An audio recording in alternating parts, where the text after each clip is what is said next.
Hey there, explorers. Welcome to Curious Sparks, the show where we dive into the coolest, most exciting topics that you love, like monster trucks and yeah, even Barbie dolls. Yep, it's all here. So here's how it works. Each episode is like a mini adventure. We uncover fun stories, discover amazing facts, and honestly, just explore together. And, well, I'm your guide on this wild ride. You can call me Max Velocity. But wait, did you know? Curious Sparks is all about you. That's right. Every time you tune in, you're helping me on this journey of discovery. Isn't it cool to think of yourself as part of this adventure? So, ready to ignite that curiosity and dive in? Let's go. No holding back. Hey, curious minds. Today, let's zoom back to 1903, when two inventive brothers named Wilbur and Orville Wright did something absolutely amazing. They flew a powered aircraft. And it was just the beginning of a massive transformation in how we travel around the world. Before that, people could only dream about flying machines. The Wright brothers' first flight wasn't super long, just 12 seconds.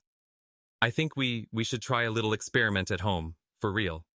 You can make a simple model glider from things like paper and straws and see how long it stays in the air. It's a neat way to understand how flight works, with lift and all that stuff.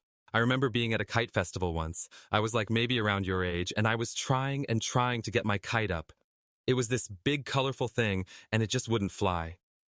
But I kept trying, changing angles and adding tails until, whoosh, it finally took off. That's kind of how the Wright brothers worked too.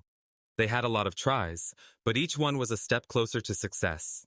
You know, the spirit of trying and learning from each attempt is just as important today as it was back then. And these concepts from the Wright brothers are still really relevant, even in today's world, where we have these humongous planes like the Airbus A380 gliding smoothly across the skies. It's all about lift and thrust. So, let's talk about these giant machines that we see soaring above us, like the Airbus A380. It's gigantic, really, really big. But it's not just about size. The technology behind how these planes fly is super fascinating. They use principles called lift and thrust. Lift is what makes the plane rise off the ground, kind of like how a kite lifts when the wind catches it, and thrust is what keeps it moving forward. It's these forces working together that get people and packages to the other side of the globe. Isn't that wild? Now, if you've ever dreamed of going even further, like way beyond our skies into space, you're not alone. Recently, there have been all these amazing missions to Mars, sending robots that explore and send back data. Space flights haven't only expanded our horizons in terms of distance, but they've also opened up new ways for us to understand mysteries like extraterrestrial life. It's the kind of stuff that makes you wonder, what would you send to Mars if you had the chance? Would it be something for survival, or maybe a cool gadget? The ideas are endless, and it's fun to think about what's needed to keep astronauts safe, all those millions of miles away. Spaceflight involves a whole different set of challenges compared to flying a plane. But at its core, it's still about making things fly.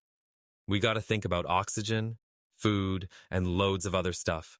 So, it's like this massive engineering puzzle, and every piece helps us learn more about space and our place in it. And it's not just humans who have mastered the art of flight. In nature, we've got some pretty amazing flyers too. Take birds, for example. The way they're built is a marvel of evolution, right? You've got the tiny hummingbird flapping its wings so fast it looks like a blur. And then there's the ostrich, big and can't fly, but whoosh, can it run? These creatures, they didn't just evolve to be what they are overnight. It took millions of years, and different birds have different adaptations for their homes and needs. Isn't it wild how nature figures things out? And then there are bumblebees. Ever heard the myth that they shouldn't be able to fly? Well, it sure looks like it, 'cause their bodies are sorta too big for their wings. But guess what? Bumblebees flap their wings in a way that creates lift and keeps them buzzing around. I like to mimic their flight pattern with my hands sometimes, just to visualize. You should try it too. It's all about those tiny adjustments they make. Now, all this nature stuff isn't just cool to watch. It's super useful for engineers designing things like modern airplanes and drones. That's where biomimicry comes in. It's like copying nature's homework, but in an ethical way, because we're just learning and taking inspiration from it. Those shapes of birds and butterflies influence designs today. It's like nature gave us a pretty awesome playbook for inventing.